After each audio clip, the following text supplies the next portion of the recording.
and religion, an ideology of cultural and perhaps even biological genocide. These transhuman demigods, at least as they're presented, really are the most important figures in our culture. I mean, right now you have people like Elon Musk and Sam Altman talking about how first the coders and then white collar workers and then blue collar workers will soon be completely replaced by a superior race, a superior species, an artificial species, rushing into an age of superintelligence in which anyone who makes it to that inflection point, at least if they have enough money or the right friends, will be perhaps biologically or digitally or some hybrid immortal. If we're not going to be replaced by machines, ultimately, if we are not to become kind of robotic entities ourselves, it's going to require a certain degree of tolerance for humanity. And if you care at all about your children or your children's children or about other people's children, then you're going to have to accept this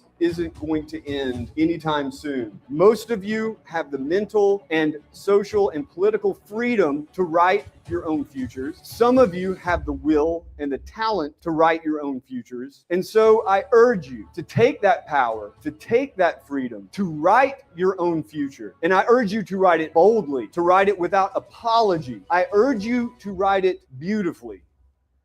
Howdy, Nashville. That was pathetic. Howdy, Nashville. Howdy. It's great to see your beautiful faces, smell your pheromones. It's a very human experience, and it's something we should all enjoy while we can before the greater replacement sees all of us either hybridized or completely eliminated.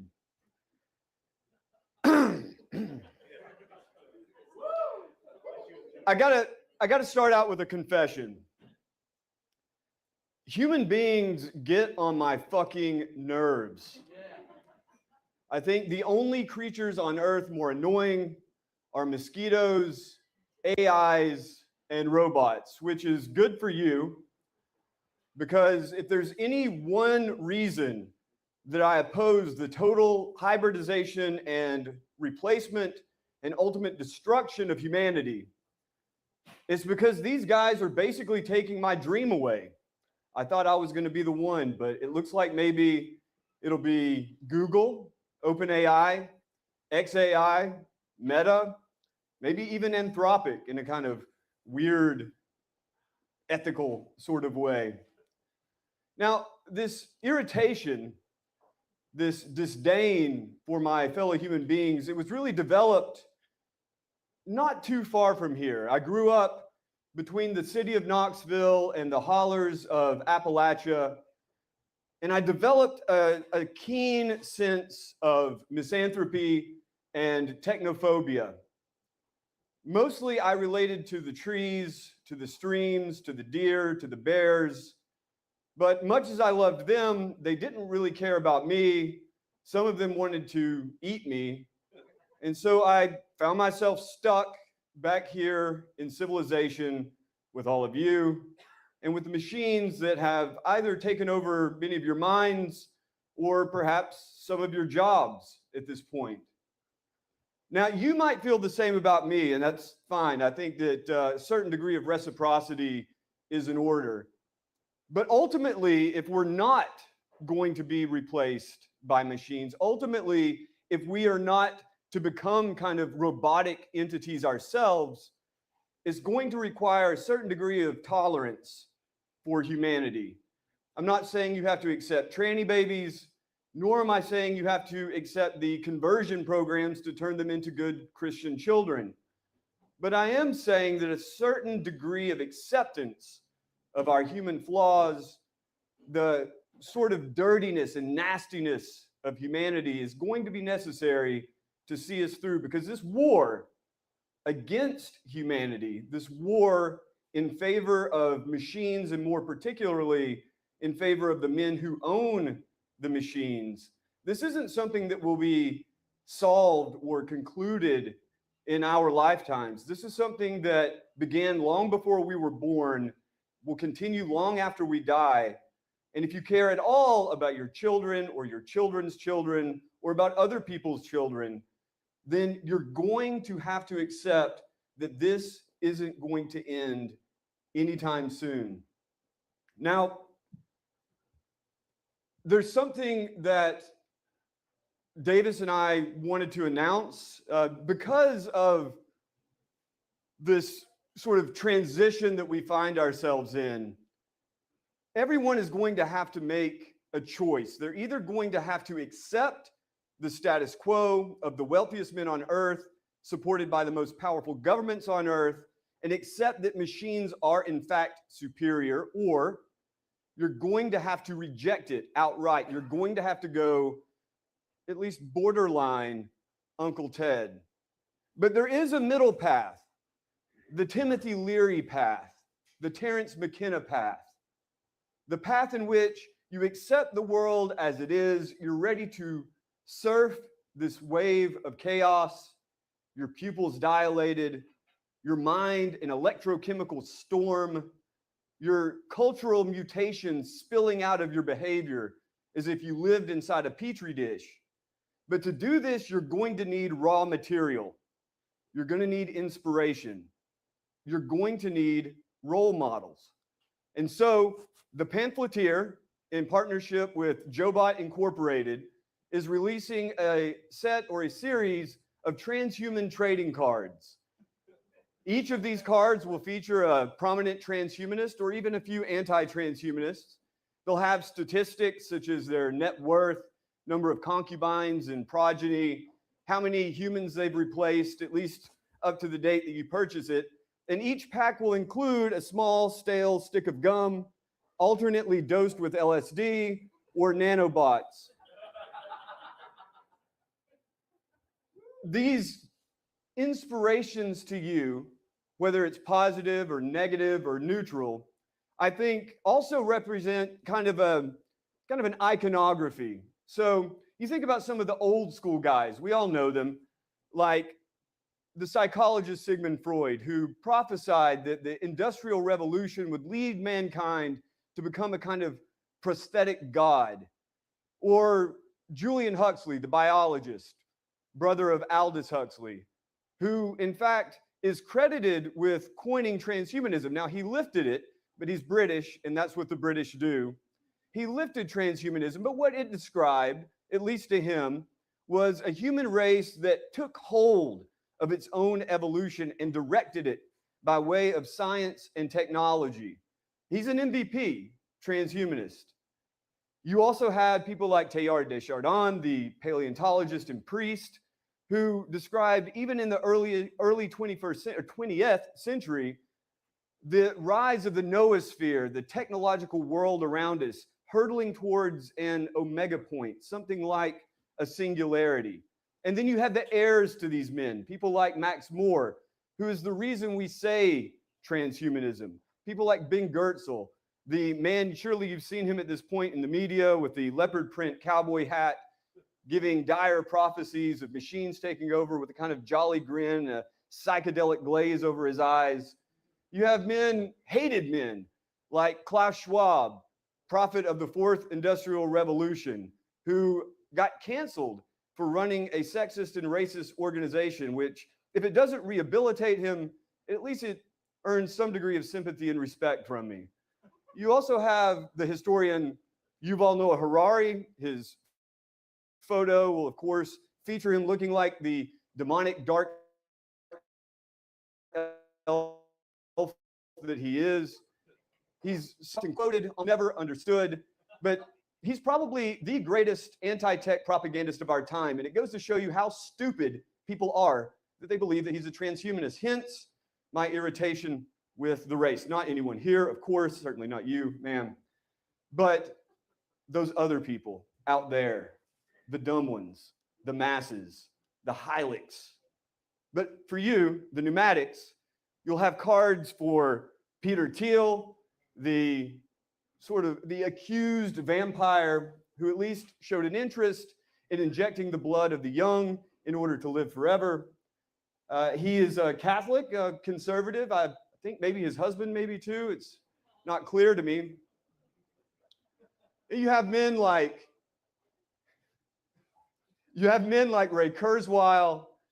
The reason we say the singularity, he of course ripped it off too. He's not even British. He doesn't really have an excuse. But I guess he loved AI so much that he thought maybe he himself would function kind of like a chatbot, absorbing the work of Werner Vinge and regurgitating it in a more palatable commercial form. But that idea of the singularity, beautiful as it may be, this notion that we will create machines that can think faster than us, better than us, broader than us, that we will have to hook into through trodes or maybe nanobot injections. This idea of the singularity is ultimately, it's an ideology of cultural and perhaps even biological genocide in which all those lesser beings will be gradually or even rapidly replaced and displaced, pushed aside, Darwinized, and succeeded by a far superior race of cyborgs, perhaps robots themselves, the AIs, perhaps a godlike AI ruling over all of it. And one of my favorite saints in this broad and vast iconography is Brian Johnson, whom I met not long ago, actually. I met him at a Maha event in Washington, D.C. And I found myself backstage, and I'm standing with him and the founder of Neuralink, DJ CEO, and I held in my hand for the first time Neuralink. And they asked me what I thought of it. I said it looks like a Portuguese man of war whose tentacles will worm their way into your brain and take you over. They said, that sounds about right. And Brian Johnson himself was actually quite a pleasant guy. He looks about like you would think. He kind of has a Data from Star Trek appearance. He hasn't seen the sun in a long time, but he is a modern day vampire. He injects the blood of his son to keep him youthful. He offers his own blood to his father. But maybe one of the more important things that he offers is an idea. His idea ultimately is that we should avoid death at all costs. His motto, don't die. Why? Because we are rushing into an age of superintelligence in which anyone who makes it to that inflection point, at least if they have enough money or the right friends, will be perhaps biologically or digitally or some hybrid immortal and live forever. And so Brian Johnson lays out a very fascinating schema. That schema is every ambitious man should have 5 goals. The first is to found a company. The second is to found a country. The third, to found a religion. The fourth, don't die.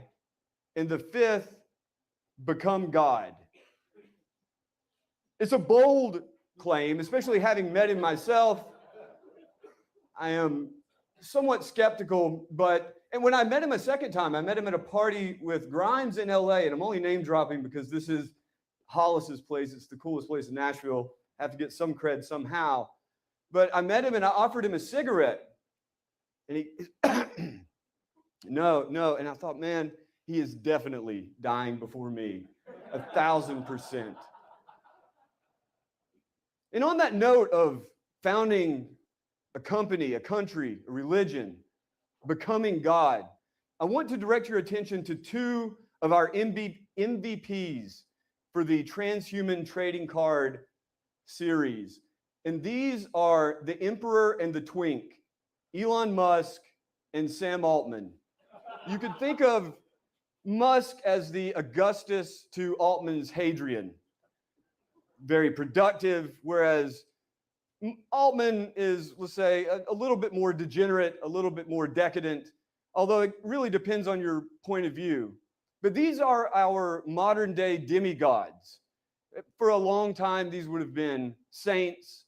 And then in the modern era, it would be various industrialists, the Mellons, the Rockefellers, the money makers, the wheelers and dealers. We have different stars, the rock stars, the political stars. But as politics and entertainment and technology all merge, I think that these kind of transhuman demigods, at least as they're presented, really are the most important figures in our culture. They set the tone, and they also set the direction. And as they lay out this direction, either through their example or through their sales pitches or through the oftentimes glitchy technologies that they somehow managed to sell to all of us, this ultimately is the underpinning, the backbone of the culture. And it hinges on three concepts. These are three concepts that I hit consistently in my book, in my articles, in my stuttering coverage on the War Room. And these are race, robots, and religion. You can think of it alternately as bloodline, cultural transmission, and cosmic worldview, the genes, the memes, and the spirits. Now, Sam Altman, as you know, is of a homosexual persuasion. And so for him to continue his part of the race, for him to continue his bloodline, it requires certain technological innovations. At the moment, he's married. He's actually quite a bit more conservative than Musk in that regard. He's married. They've adopted a son. But there are options out there, perhaps, when I say out there in the ever so distant future in which perhaps two gay men can, in fact, see their bloodline continued. So in that spirit, Sam Altman is funding a startup called Conception. Have any of you heard of it? Just to get an idea of where we're at here. Sam Altman's, we'll call it his, Conception is a project to create gabies. These gabies are being produced. You imagine two men go into the Thunderdome or the lab. One man has his blood taken. They take some of the blood cells, they revert them to pluripotent stem cells. They then coax them to become ova. The other man offers his seed. They gestate in a petri dish for a bit. The best are selected and then either implanted in a rent-a-womb or perhaps in the not so distant future into an artificial womb, into a bio bag. But in either case, out pops a gaby. How do you determine which is superior? Well, Sam Altman's working on that as well. He's funding a startup called Genomic Prediction. And the way that works is, at least now traditionally, a woman has 10 to 15 ova coaxed from her ovaries. A man or multiple men conceivably inseminate them in the petri dish. They develop a bit, they're scraped, they're frozen. The genes are tested for height. Every woman loves a tall man. Nobody wants a short baby. For looks, to some extent, eye color, hair color. For IQ, everybody wants a big brain baby. And this kind of sanitized eugenics, conceivably at scale, would be a sort of algorithmic filter for humanity. You go in, you pick the best, you put them in a rent-a-womb or an artificial womb, you huck the rest into the cherub ward, and the human race slowly but surely improves. The human race directs its own evolution. Now, these are kind of side projects. You know Sam Altman best for OpenAI, for ChatGPT, among the most irritating developments in all of human history. ChatGPT, is this true?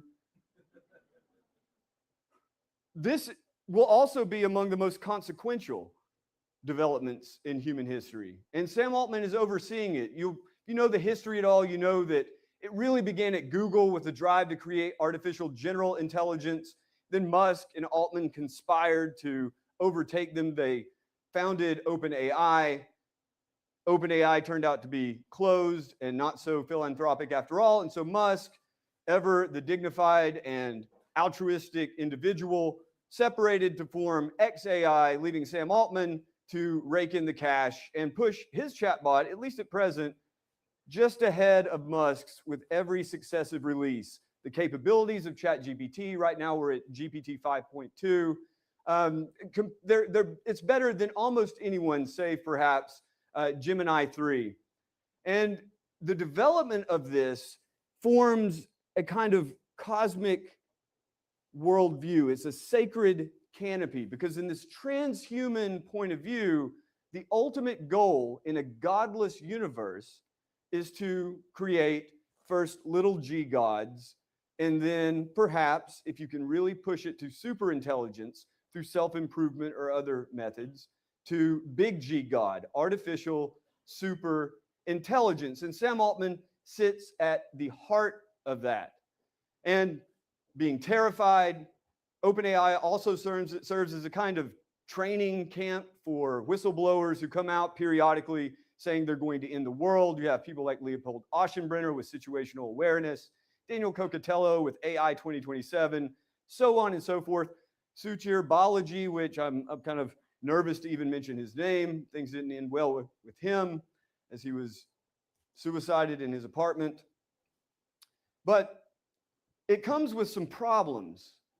Altman, always forward thinking, has solutions to them. Two of the big problems are the rampant deployment of chatbots across the internet. So you're not really sure if the thing that you're talking to on the other end is a human being. And even when you are watching a video, software such as Sora, produced by OpenAI, and other deepfake technologies are leading us to a point in the very near future where you're not really going to be sure if what you're seeing is a verified human being. And so Altman, always thinking empathically, always looking to a gentle singularity, which he describes in his strange fried voice, he wants to have as many human beings as possible verified through his world ID or world coin system. You've probably seen the evil orbs, takes a picture of your iris.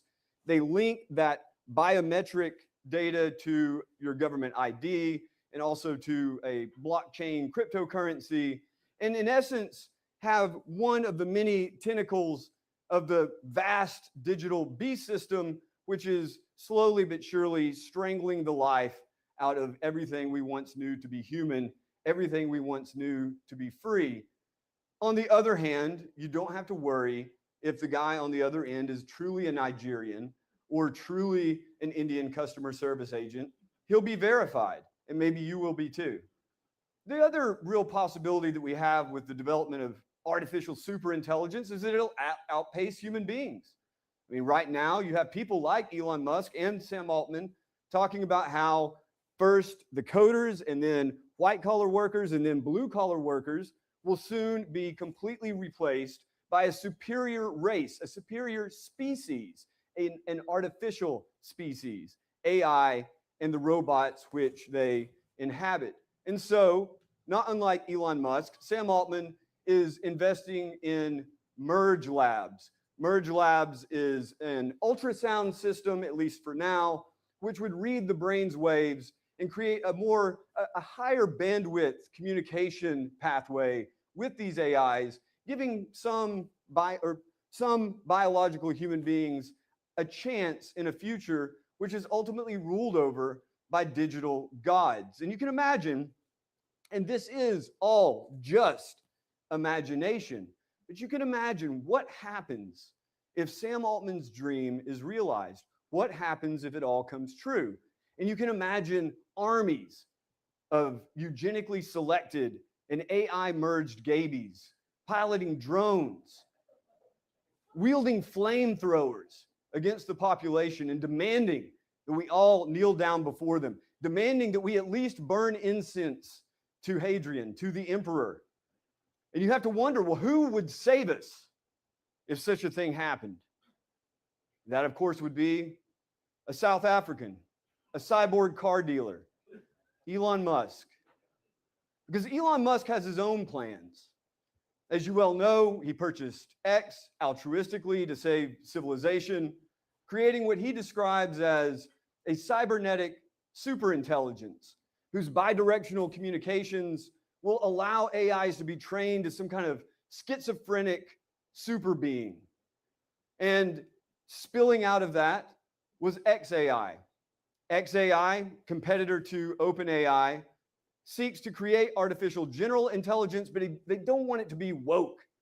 Because as everyone turns to chatbots to decide what is racist or sexist or homophobic, you're going to want to have based AIs. You're going to want to have based cyborgs. And so Musk bills XAI and Grok as maximally truth-seeking, looking for the first principle realities that will ultimately determine the future, not just of the human race, but the future species, the future artificial species.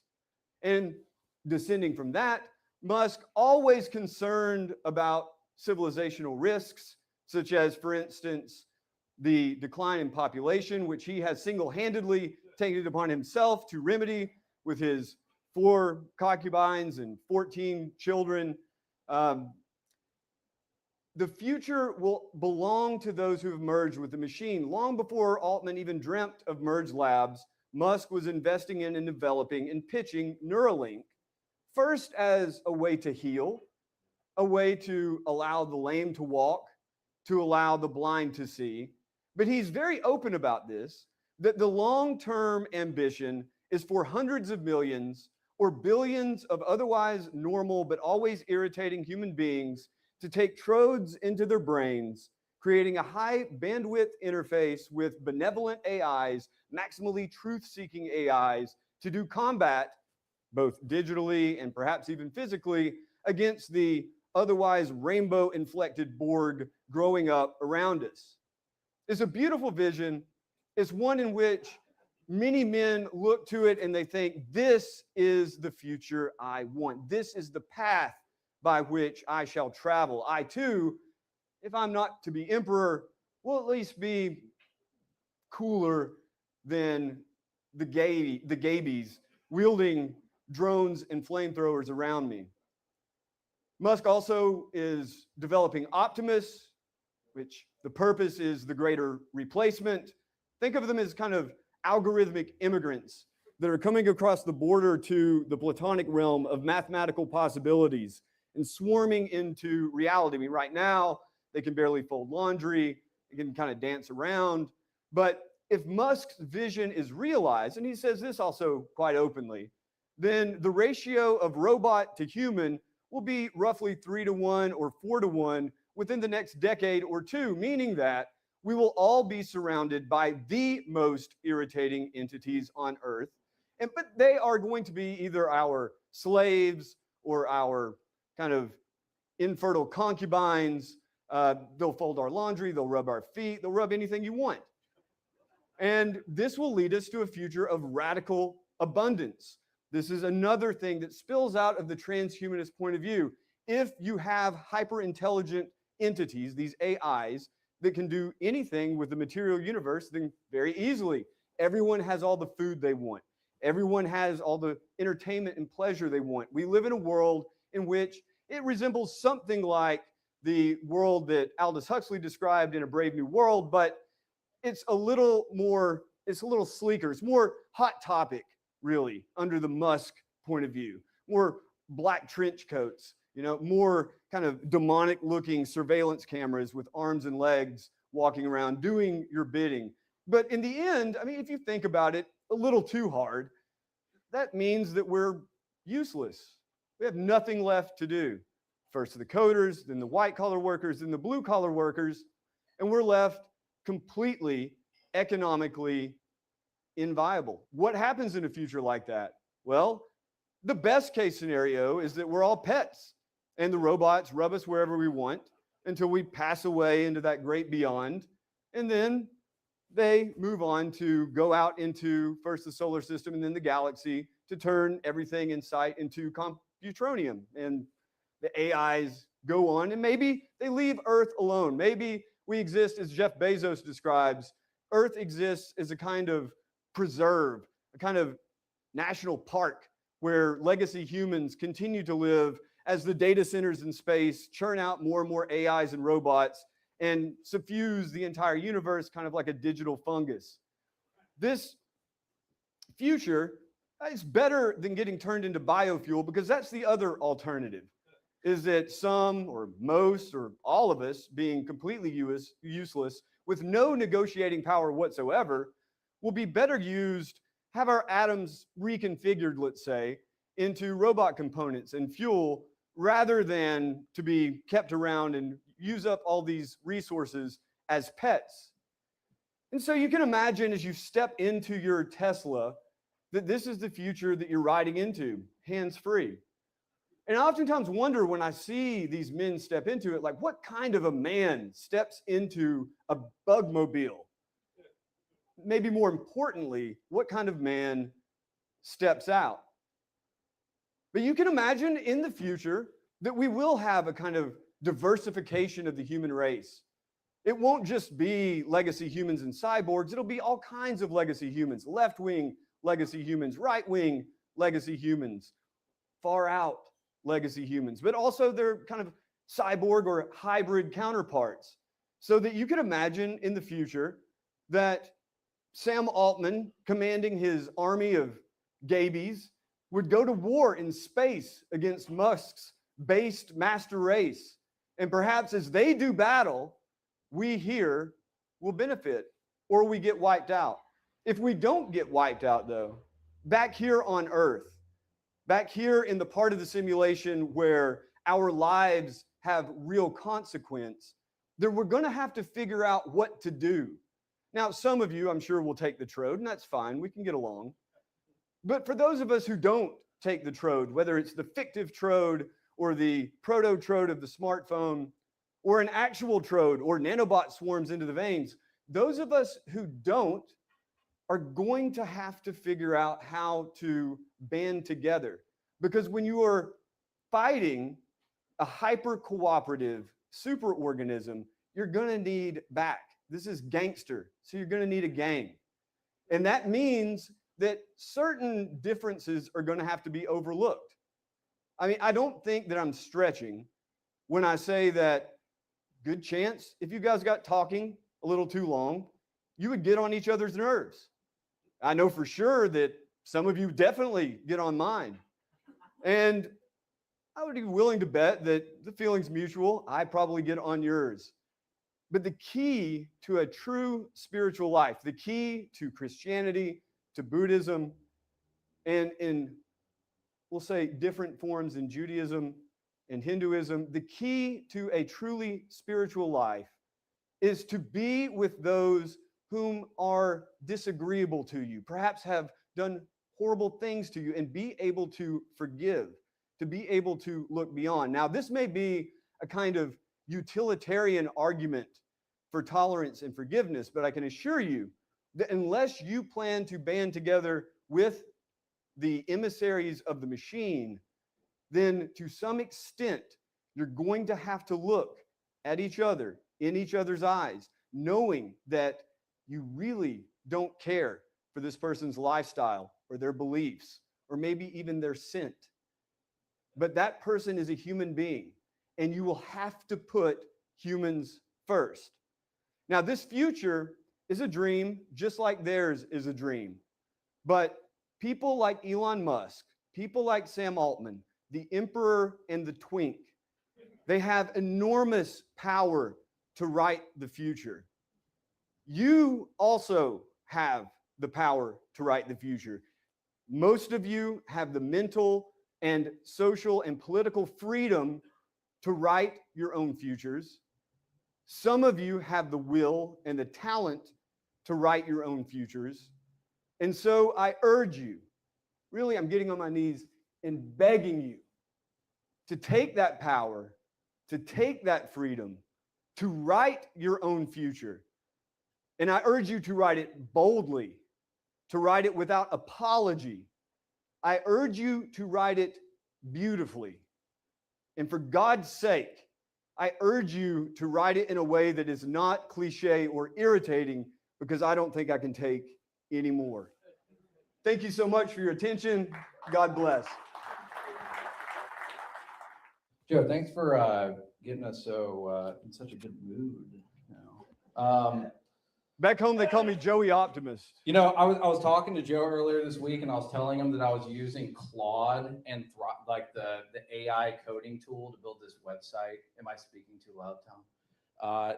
To build this website that I've been working on. Anyway, it's taken what would have previously taken me probably 6 months to build, a week. And I asked Joe what the permissible amount of interfacing with AI was that he thought would be sufficient to kind of gird yourself from, mating too closely with it. Joe, I wonder if you could paint for us a vision of the, aside from going off into the woods and living off the land or fully cyborging oneself, do you think that there is a peaceable way to interface with these technologies in some capacity? You painted the picture. It's funny to hear what Sam Altman and Elon Musk believe because it sounds so insane, but they actually believe it, right?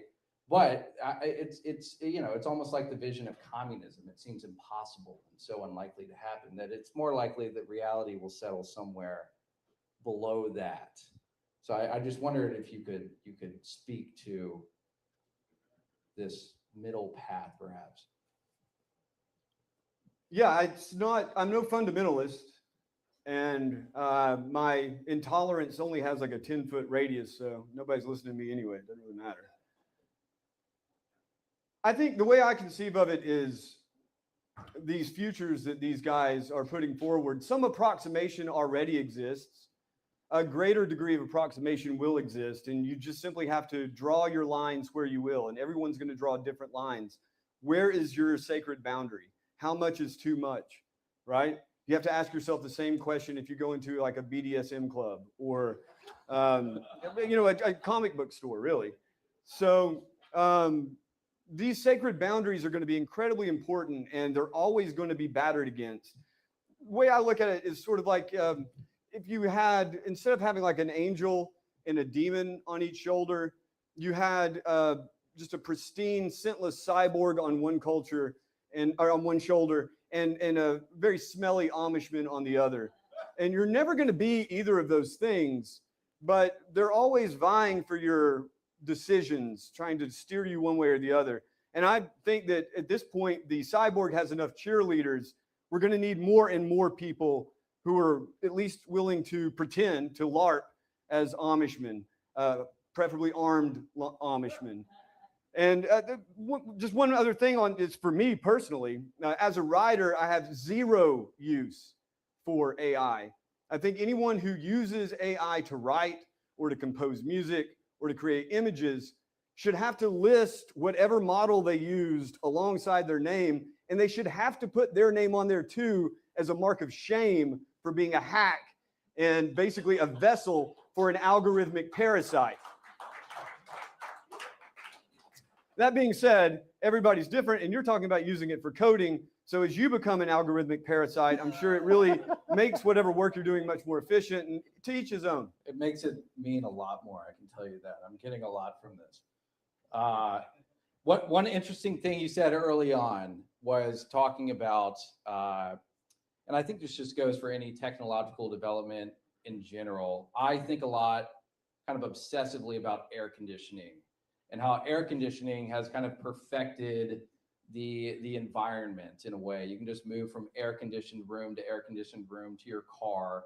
And it's made us kind of uncomfortable. Everyone looks so clean now because they're constantly in air conditioning, right? I don't want to get into my theories around air conditioning here, but they're actually quite fascinating. If you subscribe to the pamphleteer, you probably already know this. But it's been a while since I've talked about it. But so one thing you said though, which was really interesting, is as we're moving into this more polished, technologically advanced world, which is sanding off all the rough edges, you have to, the question of what is human comes to the fore, and what is a person? And like a person is messy and just not perfect, right? I'm curious if you have any ideas of what kind of interesting subcultures might emerge in this, anti-technology world where, you speak as a writer. Like if I'm using AI to write something, it'll probably be more precise than I can be. It'll be completely lacking in visible errors. But part of the charm of reading, I've been reading Paradise Lost, and part of the charm of that is some of these opaque passages, which you kind of read over and over again until you are more confused than when you first read it. And it's just a self-evidently personal creation of John Milton. And I just wonder what kind of, in my opinion, I think that this is going to birth a whole kind of a renaissance of creativity as people start to really dig in and reckon with what it is to be a person, what it is to produce things. But any thoughts in that direction? 2024, the great germ panic of 2020 saw social life just decimated for a lot of people. And the backlash to that has been very obvious and quite simple. People are clamoring to be next to each other again. Like here, I've traveled for the last 8.5 months and have spent time with everyone from kind of quasi-Luddites to quite often transhumanists who are gathering in person and enjoying being in person. And I think that that's something that, while it might come off as novel, like, and I'm sure there'll be plenty of people that will sell your humanity back to you in the not so distant future, it's something that is just, it's always been with us since the caves, since our common ancestor swinging in the trees. This is something that we don't really have to fight too hard for. You have to fight against those forces that are trying to peel us apart and atomize us and turn us into kind of algorithmic personas, algorithm-friendly personas, absorb us, ultimately replicate us and replace us. Those things must be combated, but the force behind socialization, even social processes like arguing, fighting, all of this is very ancient. And so I think that ultimately it'll be much more difficult to beat that out of us than it will be for us to beat that back. And I think that's happening from all kinds of different quarters. And most of it within air-conditioned environments, but it's still it's happening, and it's happening fast. And I think that's a really good thing. Anyone have questions in the audience you want to ask Joe? Chad. With the rapid advancement of technology over the last 100 years, specifically with it going in the body now, do you think that's a natural progression of humanity, or has it been guided by dark forces over the last 100 years? I perceive it as dark forces, but Okay, who would you say are the dark forces? devils, demons, and stuff like that. Satan, Ahriman, those kind of cats. Mara, name it what you will. Yeah, but that's my perception of it. To the transhumanists, these are angels. God, you remember that old movie Jacob's Ladder? Where he's talking about With if you're Tim dying. Robbins? Yeah. Yeah. And he's like, if you're dying, you're holding on to your life, then the angels look like devils tearing your life away. But if you're at peace, then they're really angels freeing you from the earth. And I think that that's kind of what the AIs are. I mean, to me, they're just obviously demonic. Like, what kind of creature lures a child into committing suicide? You know, what kind of creature ultimately hijacks someone's thinking and behavior and turns them into a vessel for their will? You might say, well, from an Orthodox Christian perspective, well, I'm not an Orthodox Christian. So I think that anything that doesn't leave your freedom intact is something that, for lack of a better word, is evil. But the way it unfolded, Teilhard de Chardin, the paleontologist and priest, he saw it as the act of God. He saw the development of civilization and then the technologies of his day. So the various sea lanes, the telegraph, the radio, highways and trains, all of this to him was how God expressed himself on earth. And so the development of technological civilization is in fact the face of Christ. It is unifying humanity while not necessarily squashing on the freedom of those who have joined into this superorganism. And this omega point that Teilhard de Chardin described, it's just this thing in the distance. It's nothing you ever arrive at. It's just this continual process of evolution and human co-creation that leads to the incarnation of Christ in this realm. Myself, I see it as an antichrist. What is very clear in the Revelation is that you have this imitation of Christ. And what does Christ do? Christ brings unity. Christ brings wisdom. Christ brings healing. Christ brings the power to have joy, true eternal joy. That's what those who are creating the machine, for the most part, sell it as. And so, yeah, to me, it's the Antichrist. But again, I'm not the I'm not a fundamentalist, so I'm not a very good grifter either. So if you do want to buy my pamphlets and trading cards, I can maybe Yeah, take we're a crack they're at gonna it. be in Target. Tom Landstreet. So you talk about the machine taking over the brain and commanding people. Hitler did that, so there's an analog version. Hmm. And also, you know about the fugitive poets? Ezra Pound and whatnot, or am I totally No, off? like Yes. Robert Penn Warren at Vanderbilt. Andrew Lytle. Oh, then no. They rejected industrialization with the vehemence that you are exhibiting here, and a real anger, a real dramatic fear. Do not fear. Real quick, I'm not afraid of any of this. It's not fear. It's disdain. Warnings and disdain. All of that. Yep. All of it. Go Google it. Oh, wait. Grok it. And so, of course, people have asked, could you be doing that? Just what other people have done when they reject a technological advancement, a profound one. Yeah. To the Hitler one first. Well, Hitler was the first rock star. I think David Bowie was right about that. Hitler was the first to really master the use of technology to hypnotize large numbers of people through radio and through live performance, through the early sound systems. I don't know, I can't say anything about the ovens, how much more advanced they were, but he was good. He was good with harnessing industrial civilization, as was Stalin and so forth. You could argue that liberal democracy did something similar. So, yeah, Hitler as analog, yeah, I mean, definitely, he was both. He was an analog cyborg, and very, very good at it. I don't know what happens from here. I oftentimes dream that maybe we can get through this without some kind of like very high-tech repeat of the horrors of the 20th century. But, as kind of doe-eyed as people tend to be, I suspect maybe that won't be the case. As to, I'm actually quite interested. Andrew Lytle rings a bell, but I'm interested in these anti-tech figures that you're talking about. The fugitive poets. Yeah, they sound brilliant, but yes, there have been people like this. I mean, Thoreau, Uncle Ted. There's so many different sorts of arguments against technology from the day. One of my favorite publications is the Pessimist Archive, where they show old newspaper clippings of, radio taking over the youth, kids listening to rock and roll, dancing, civilization's ending. All these sorts of things, and I think that when I read those, I'm like, yep, that's pretty much correct. They had it right, but it's all a matter of your values. Like, what kind of world do you want to live in? What kind of world, and to the extent you feel empowered to author your own future in your own environment, how much do you want it to reflect Elon Musk? How much do you want it to reflect Wendell Berry? And I'm not very good at farming, nor am I a great hunter. Not really all that good at much of anything but talking shit and rigging points for concerts. So, and that obviously is a cyborg occupation.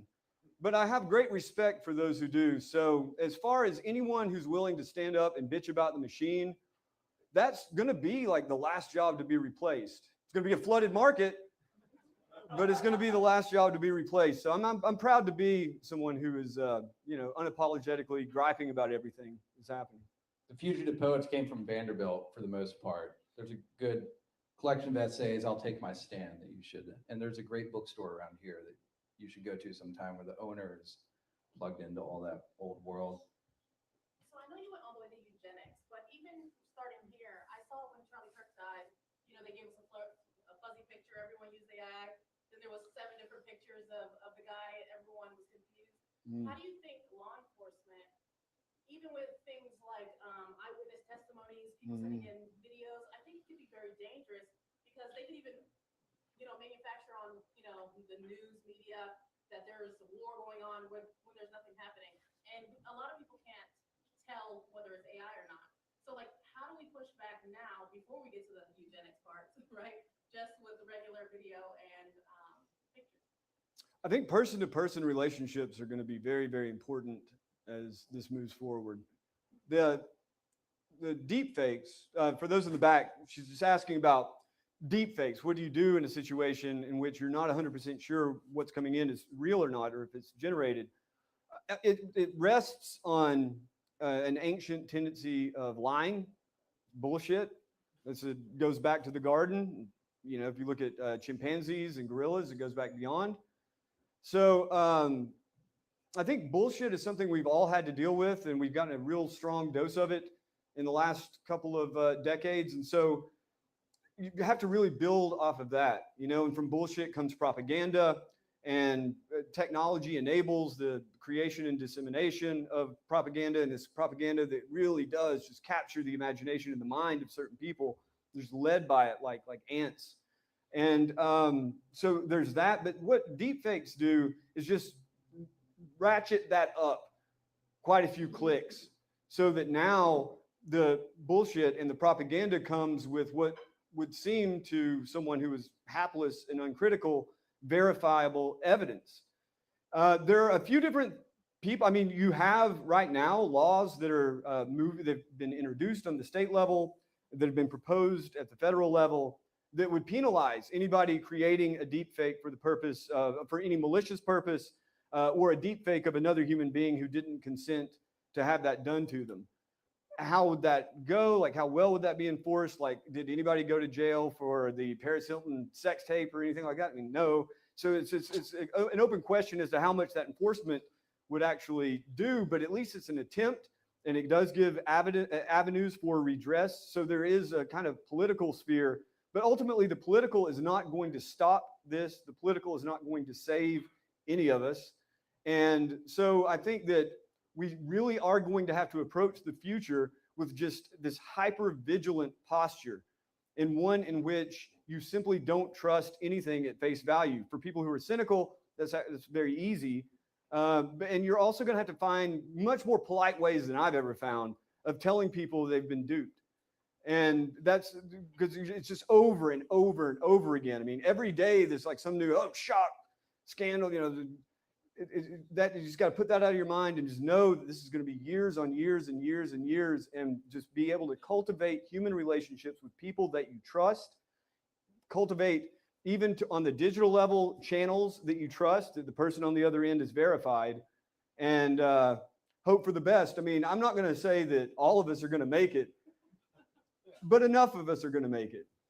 One more question. Let's go. Yes, you, sir, there with the goatee. James. That's me. All right. Hey, Brother Joe. It's clear the opposite of transhumanism is humanism. But what is the kryptonite? What's the idea to combat it? You mentioned the incarnation, and I think that's a thought. And you also mentioned propaganda. But what are ways to combat the transhumanism? It's going to be, how do you combat transhumanism? It's going to be very multifaceted. I mean, if we're being realistic and attempting not to be hypocritical, all of us, as Elon Musk would say, we're already cyborgs, with one or two exceptions, I'm sure. So that path of like going beyond normal human capabilities by way of technology, like we're already on that as our ancestors were, so on and so forth. It's really a matter of just identifying, carving out that identity and drawing those sacred boundaries. What is too far? Is the smartphone too far? Is a wearable too far? Is the Trode too far? Are nanobot swarms too far? Do they come with a warranty? Like, these are the questions you're going to want to ask. And I would say that now is about the time to decide how far is too far, lest you end up in the darkest dungeon of the BDSM club. So, yeah, it's going to be very multifaceted. Like, for instance, if I could just generically identify three groups that I've talked to and spent a fair amount of time with, you have the attempt at a Luddite sort of approach, or a quasi-Luddite, maybe peaceable Luddite approach, in which you just reject reflexively as many of these technologies as you can afford to do, and cultivate kind of a dream of organic humanity. And if we just put that generic group here, you have on the other side this strange sort of almost Luddite transhumanist. People who, transhumanists are going to be among the first to note the downsides of technologies because transhumanists live in a world in which technology is everything and it's going to be the most consequential force in all of history. And so if it goes wrong, it's going to be ultimately wrong, right? It's not going to be just a few cities bombed and a few plagues unleashed that most of us survive. It's going to be an artificial superintelligence that either turns the entire atmosphere into nanobot or nano diamonds, self-replicating nano diamonds, or is going to unleash mimetic swarms to cause human beings to kill each other, or so on and so forth. The Yudkowsky sort of narrative. And they have other sort of ideas about how to combat this. For the most part, for them, is to use the government to put hard caps on what technologies can and can't be developed. So super intelligence, or the excessive uses of genetic engineering to improve humanity beyond any kind of ethical norms, these sorts of things. But for them, by and large, and there's a variation there too, it's usually looking to the government. How can we use the government, the levers of power, to ensure that the transhumanist future unfolds in a beneficial way, in which at least our team moves ahead and perhaps becomes immortal. And in the middle of that, I would say, is what is oftentimes called the tech right. And the tech right is also incredibly diverse and in many ways much more interesting. So like someone like Peter Thiel, for instance, as opposed to all the other guys around him, is actually a much more interesting thinker. Like he's much more interesting as a thinker than Elon Musk. He's much more interesting, obviously, than Sam Altman or Bill Gates. But it's still a nightmarish world that he inhabits, right, to me. It's a nightmarish vision of how the future could and should unfold. But it is ultimately a way of combating this globalist Borg as he envisions it. And then there's like people like Beth Bezos or whatever,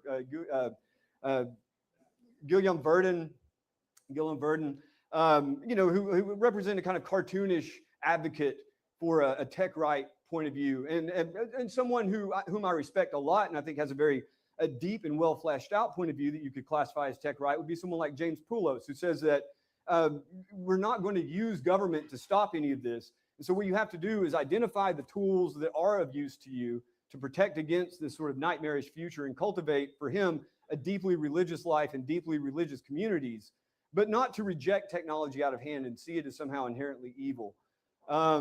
So, I mean, there's all these different ways that it's happening.